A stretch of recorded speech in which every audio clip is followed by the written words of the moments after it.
안녕하세요. 보험 카운슬러 김쌤입니다. 정말 세상에는 너무 많은 보험 상품이 있는 것 같습니다. 그리고 그 상품을 가입하며 유지하는 고객님들도 정말 많으신데요. 그분들 중에 내가 어떤 상품을 가입을 했고 청구는 어떻게 해야 하는지를 모르는 분들도 정말 많으셨습니다. 이런 내용을 가지고 상담도 참 많이 했는데요. 오늘부터 저는 이분들과 상담했던 부분에 대해서 그 내용을 좀 공유해 보려고 합니다. 한번 즐겨보실까요? 자, 그럼 오늘의 첫 번째 사연입니다. 안녕하세요. 저는 대구에 거주 중인 60대 여성입니다. 저는 10년 전에 조카를 통해서 건강보험을 가입을 했었는데 병원을 가도 차마 조카한테 말하기가 민망하더라고요. 그래서 지금까지 단 한 번도 청구를 못했던 것 같습니다.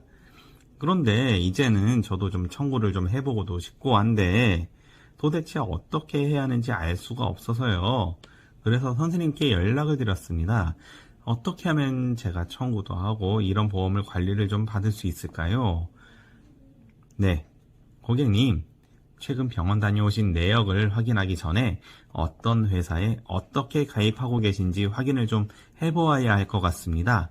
혹시 증권 가지고 계실까요? 이렇게 여쭈었는데 고객님께서는 증권이 없으시더라고요. 가입은 했지만 증권은 받지 못하셨다고 하시더라고요. 그렇다면 제가 확인할 수 있는 방법은 고객 등록을 해야 할 것 같습니다. 그래서 고객님께 말씀을 드렸어요. 고객님, 제가 고객 등록을 한 후에 보장 분석을 통해서 현재 가입하고 계신 상품을 확인해 보아도 될까요? 이렇게 여쭈어 보았을 때 고객님께서는 흔쾌히 알겠다고 하셨습니다. 이렇게 고객 등록을 한 후에 확인을 해보니 A사에 가입한 상품이시더라고요.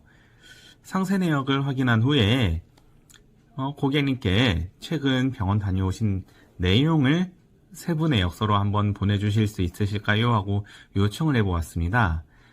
자세히 이렇게 보았더니 건강검진을 하셨고 위에서 용종을 제거하셨더라고요. 아시는 분은 아시겠지만 이런 경우에는 1호종 수술비 그리고 실비에서 청구가 가능하잖아요. 그래서 저는 일단 기본적으로 이번 건강검진에 대해서 청구를 먼저 도와드렸어요. 그리고 나서 3년간 병원에 다녀오신 내용을 빠짐없이 상세 내역서로 뽑아달라고 했습니다. 그랬더니 꽤 많으셨어요, 사실. 그리고 이렇게 청구하는 데 있어서 다행히 고지사항에는 문제가 없으셨어요. 그래가지고 3년간 치료받았던 모든 병원비와 모든 수술비 그리고 입원 비용 등을 보상을 받으실 수가 있으셨어요. 그렇게 해서 꽤 많은 비용을 보험금으로 받으신 후에 저에게 요청을 하시더라고요. 앞으로 제 보험을 좀 관리해 주세요. 이렇게 요청을 하셨는데 아시겠지만 저는 한 회사에 소속이 되어 있고 다른 회사의 상품은 물론 청구는 도와드릴 수는 있겠지만 관리를 직접적으로 해드릴 수는 없다. 이렇게 말씀을 드렸더니 그러면 제가 조카한테 가입했던 보험을 해지하고 선생님한테 새로 가입을 하고 싶습니다. 이렇게 말씀을 하시더라고요.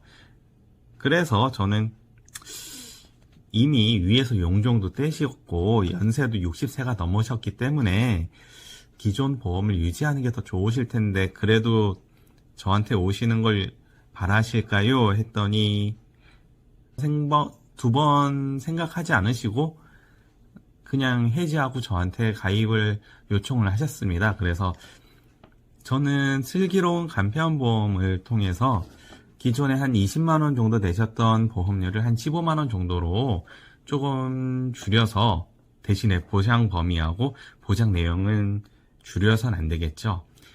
이 정도로 해서 설계를 해드렸고 지금까지도 저한테는 정말 VIP 고객님이 되셨습니다. 이분 같은 경우에는 사실 보험에 대해서 그렇게 크게 막 니즈는 없으셨어요. 그런데 처음에도 얘기했지만 조카를 통해서 보험을 가입을 하기 시작하셨고 보험료는 꾸준히 자동이체로 빠져나갔지만 혜택은 받아보지 못했어요.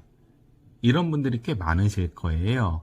특히 5, 60대인 분들 중에는 이런 분들이 꽤 많으실 텐데, 이런 경우에는 사실 보험료가 굉장히 아깝게 느껴질 수 있어요. 그래서 제가 이렇게 보험을 이렇게 상담을 해드리고 관리를 해드릴 때는 작게나마 조금이라도 받아가실 수 있는 보험금을 좀 찾아드리기도 해요. 그러면 고객님들께서는 참 당연한 건데 불구하고 감사함을 표시를 하시더라고요. 물론 그게 금전적인 건 절대 아닙니다. 이후로 이 고객님들께서는 저한테 충성 고객이 많이 되셨는데, 제가 블로그로 영업을 하지만 제가 이 홍보를 하는 것보다 이분들이 저를 입소문 내주시는 게 정말 많으셨던 것 같습니다. 자, 그러면 여기에서 주목해볼 점을 한번 뽑아볼까요?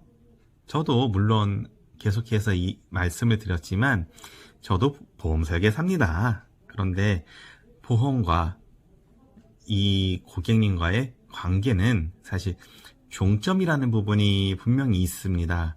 그런데 이 종점이 단순히 이게 끝난다는 종점의 개념이 아니고 종점에서 다시 시작하는 이 개념으로 이해가 되어야 할 것 같고요. 이 끝나는 기점이 절대적으로 보험 계약이 돼서는 안 된다.